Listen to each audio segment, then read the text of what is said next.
Triumph is one of the oldest British motorcycle manufacturers still in existence today, and they have such a strong pedigree and a really strong racing history, and they have often used the names of famous raceways or speedways in the naming of their model ranges, such as the Bonneville, going back to the Bonneville Salt Flats, or the Daytona Speedway in the USA, and here the Thruxton, a very famous racetrack in the UK. Now, in a previous episode we discussed why naming a model the Bonneville, what Bonneville meant to them, and the achievements on the Bonneville Salt Flats. In a further episode we discussed the Daytona model range, looked more closely at the Daytona Motor 2 bike and what they achieved at the Daytona racetrack. In this episode I want to share the Thruxton story and talk about this really stunning bike here beside me and why I consider this bike like a grand slam.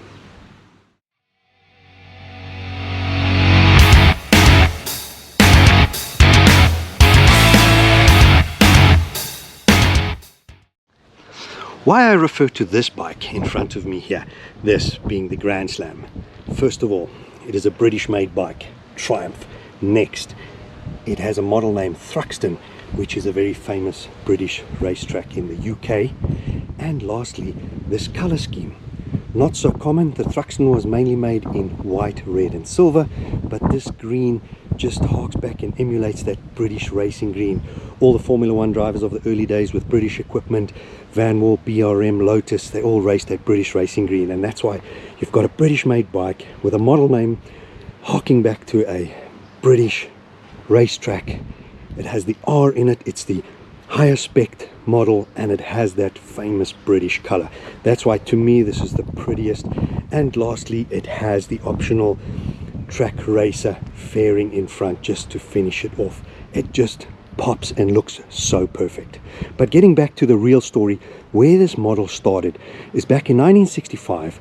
Triumph took 52 Bonnevilles T120s off the production line and modified them, put high compression pistons and to go endurance racing with, and most of those 52 ended up in dealers and agents' hands, and they went racing, endurance racing, had many successes, but most notably and the most famous would be the complete podium lockout in 1969 of the Thruxton 500-mile race, first, second and third on the podium. Then after that, Triumph made a couple of Bonneville Thruxtons, and a lot of customer put the performance parts that Triumph offered as aftermarket into their bikes, and that's why they think they have part of the original 52. However, those really got into the hands of privateers.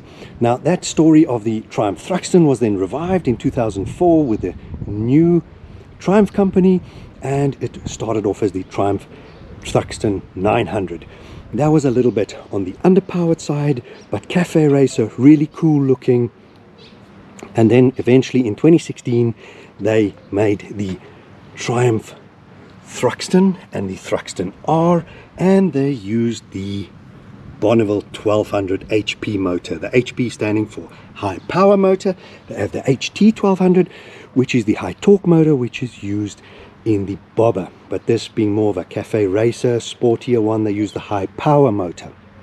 Now, really cool with this is you have the two models, the Thruxton and the Thruxton R, this being the R, and that's what's so stunning. It is the British racing green, it is racier, and the difference between the R and the normal version would be the high-end parts, such as the Brembo calipers and brakes in front, really stunning. Shower gold forks up front, fully adjustable up here. Then you have the Öhlins, both sides with piggyback reservoirs, just top equipment, really stunning. And those gold forks in front, yellow coils at the back with the gold reservoirs against this metallic green is just stunning. Then what I really love about this Thruxton and the way Triumph get it right, they make this motor with a fins, so it really looks like an air-cooled motor. You can't really see a radiator, but if you go to the front, you can see the radiator tucked in here. You even get a standard that radiator guard put on it. You see these pipes, they actually look like they straight through with these megaphones. However, underneath they have all the cats and that, but the way they get the look is just absolutely stunning. Then going back here, it looks like the old Amel carb but this is actually a fuel injected motor. And the fuel injection sits in here. It looks like an old airbox, but it's actually a super modern motor. This is the 2019 model in front of me here. It's a Euro 4 motor, emissions compliant, and it's just absolutely, it looks so original, so retro. Those exhausts with the megaphones, you have those spoked wheels, tubeless tires, 17-inch front, shod with a 120, sticky tires, then going to the back, 17-inch, shod with a 160. I just love this bike. The seat hump at the back, color coded, is standard. This seat sort of nearly a Alcantara with a red stitching, soft feel. This petrol cap, the Monza filler cap inspired, the triple clamp polished up front here, the clocks with this brushed aluminium look, the attention to detail, the retro look with the analog around the outside, little TFT display, the petrol tank stainless steel strap magnetized. If I switch this bike on, you will see all your information. You've even got rider modes. If you look down here, you've got road, you can change that to sport, you can change that to rain and back to road. All your information over here. You've got your trip meters, all the information, your consumption, your time, just absolutely exquisite. And these handlebar end mirrors, not everyone's taste, but really absolutely, for me, exquisite. How useful, you can see what's going on behind you, really nicely finished off. Now, as mentioned before, this little bubble bikini fairing is off the Track Racer accessories, and there's a whole bunch of parts. You lift the clocks slightly. It is quite complicated to put together, but finishes this bike off, and overall just fantastic. What I want to do now is go for a ride on her, maybe go out to Triumph to see if they've got a standard Thruxton or a Thruxton without the fairing, to show you back to back what it looks like as a standard bike. Before we go for a ride, just a couple of specs on this motor. It is a parallel twin single overhead cam 4-stroke motor producing 97 horsepower at 6,750 RPM, producing 112 Newton meters at 4,950. As mentioned, liquid cooled. Absolutely, it looks the part, it's finished off well. The build quality of Triumph is fantastic. That Monza filler cap, that stainless steel petrol strap, it just absolutely, I love it. Let's jump on and go for a ride.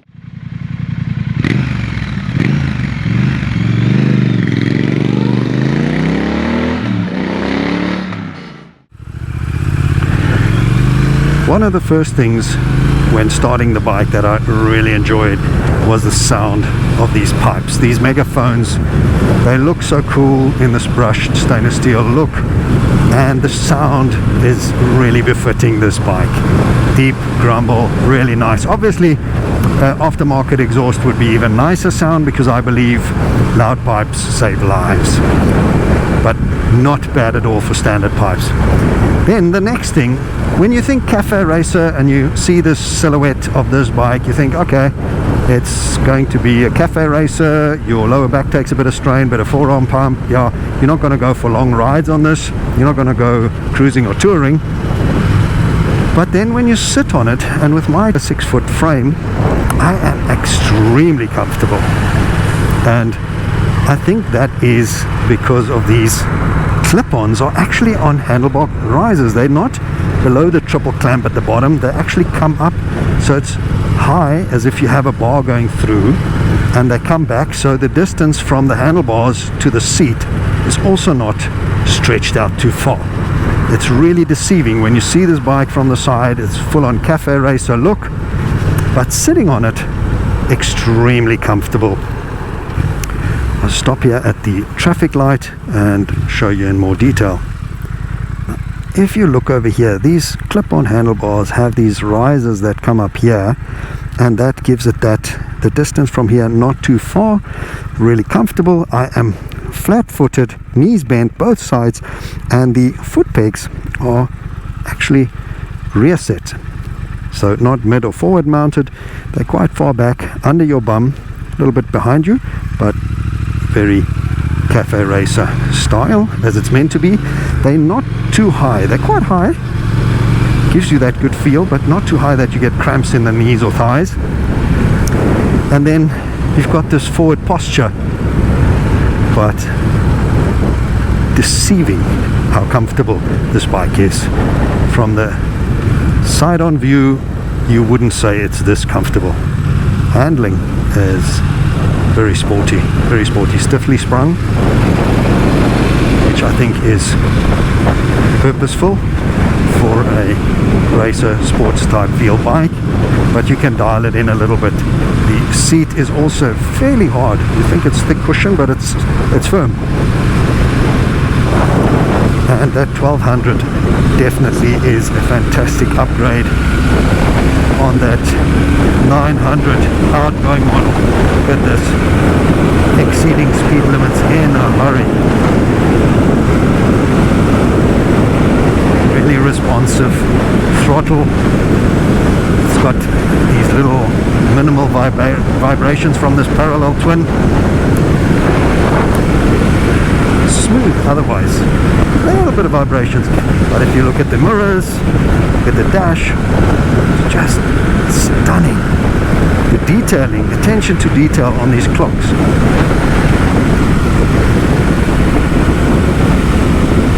I'm really taken by this bike. In our Route 21 collection, we have purchased our first Triumph, and that was the Bonneville T214, which we reviewed in a previous episode. But this is proper old school with modern retro mix. Such a fantastic blend. The old school looks, old school paint job with the modern brakes of Brembos, the Olins, the adjustable showers front. You've got the old school analog clocks, yet you've got all the digital display. Then you've got the rider modes here. One button on the side here under mode. Bang, bang, bang, push it once. You go from road to sport to rain. And you've got this old school bike with everything. Traction control. We've dialed in ABS on here under info. It tells you here ABS on. Just everything you could wish for. No more tinkering with carburetors and getting this old school bike to work and run smoothly and spluttering. Fuel injected. However, it looks like a carbureted air-cooled motor. And then these handlebar and mirrors, really clean. No stalks over here with mirrors out the side. Keeps your little fairing clean. Just, if you look at that, just as practical and useful as good looking as they are. I can sit perfectly upright here, going cruising, touring. I'd nearly ask for a cruise control on this bike, that's how crazy it is. If I shift back and tuck into the fairing a little bit, there we go. Oh great, doesn't this feel wild?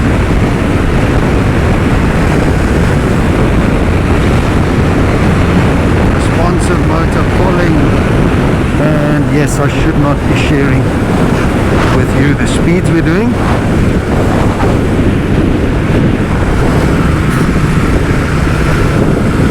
It's not in the league of the super bikes today, but that's not what it is. It's this old school retro cafe races, that 60s and 70s when people took bikes and made them naked.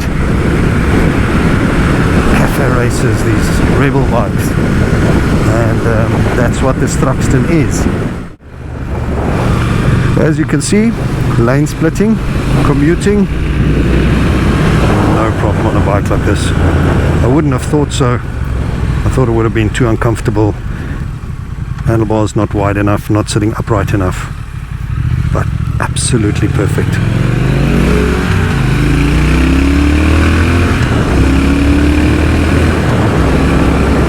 The clutch action, really smooth. Gears, a little bit notchy and clunky, but positive, you know it's in. And the clutch is real smooth. As mentioned, brakes powerful, 2-finger braking. You can feather the brake or grab a handful, and this puppy will stop. Unfortunately, Triumph Johannesburg does not have a new Triumph, so we can compare it. The one they have is this white one, which is also a pre-owned, also a 2019 model as per the green one. So both of them 2019 Thruxton R models. That's why they both have the Öhlins rear suspension. A couple of differences. When you look at this one, this is white, but it's actually in the sun you can see it's got glitter. And as I said earlier, the white, red and silver are the most common colors. This green one is rather a rare color. I know there was only 2 R's in green brought into South Africa. And a couple of differences here. You'll see that the white has the black front mudguard. This has the color-coded mudguard. All the humps were color-coded for the bikes. You will see that these handlebar ends and mirrors have been changed to aftermarket. These are the standard Triumph ones. Not a massive difference, but a big difference over here. You see these clip-ons are low down, mounted really low down, so that gives you that harsh cafe racer leaning over the handlebars. This green one has those risers that I mentioned earlier, where it picks it up and makes you sit more upright. Another massive difference would be this tail tidy at the back. Really clean look. On the green one you have the full standard rear mudguard, brake lights, indicators, and on this one complete tail tidy. If I just switch on the ignition, you will see what that brake light looks like. Also good looking, stunning actually. If you look at from here, clean lines, makes it very aggressive. And that's the beauty of Triumph having so many accessories where you can customize and personalize your bike as you want. That white really pops as well, looks good. And up close again, the glitter in the paint job, that Monza inspired filler cap. I really think it's a stunning little attention to detail as per the whole bike. Now if I were to spec the Thruxton, going back to this one, you have a Triumph British made bike, you have the Thruxton, a British UK racetrack famous. It is the R for race. It has the Öhlins, the Gold Forks, the Brembos, and it is this very famous British color, known harks back as the British racing green, as Aston Martin, BRM, Lotus, Van Wall, all the cars raced in Formula One back in the 60s, 70s, even earlier. It's just, to me, the perfect British bike, as it should be. Now, is that not beautiful? What a stunning bike. If you think of the Jaguar E-Type in that British racing green with the chrome spoked wheels, that's the era and that's the look. Absolutely exquisite. Back on the road, gonna do a bit more riding just because it's so much fun. But having had a look at those two side by side, the white, the glitter white, really pretty color, and it suited the bike. However, for me, the Grand Slam, the British racing green, being a Thruxton, being a Triumph, British bike, British color, British racetrack, everything is just perfect. Also, with the white one, the custom, the salesman told me that the handlebar risers for the clip-on over here are pretty much standard as you get the Thruxton R, and the lowering kit for the clip-ons is provided with this street racer fairing. However, sitting on the white one, I immediately noticed that your lower back takes a bit of strain and you got a lot of pressure on the palms of your hands on the handlebars, so you can't do longer riding as you would really feel it. With these risers up here, this position, super comfortable. You could actually want and desire a cruise control on this bike, but being an old school cafe racer, it's not part of it, just like quick shift is not part of it. So all round, stunning bike.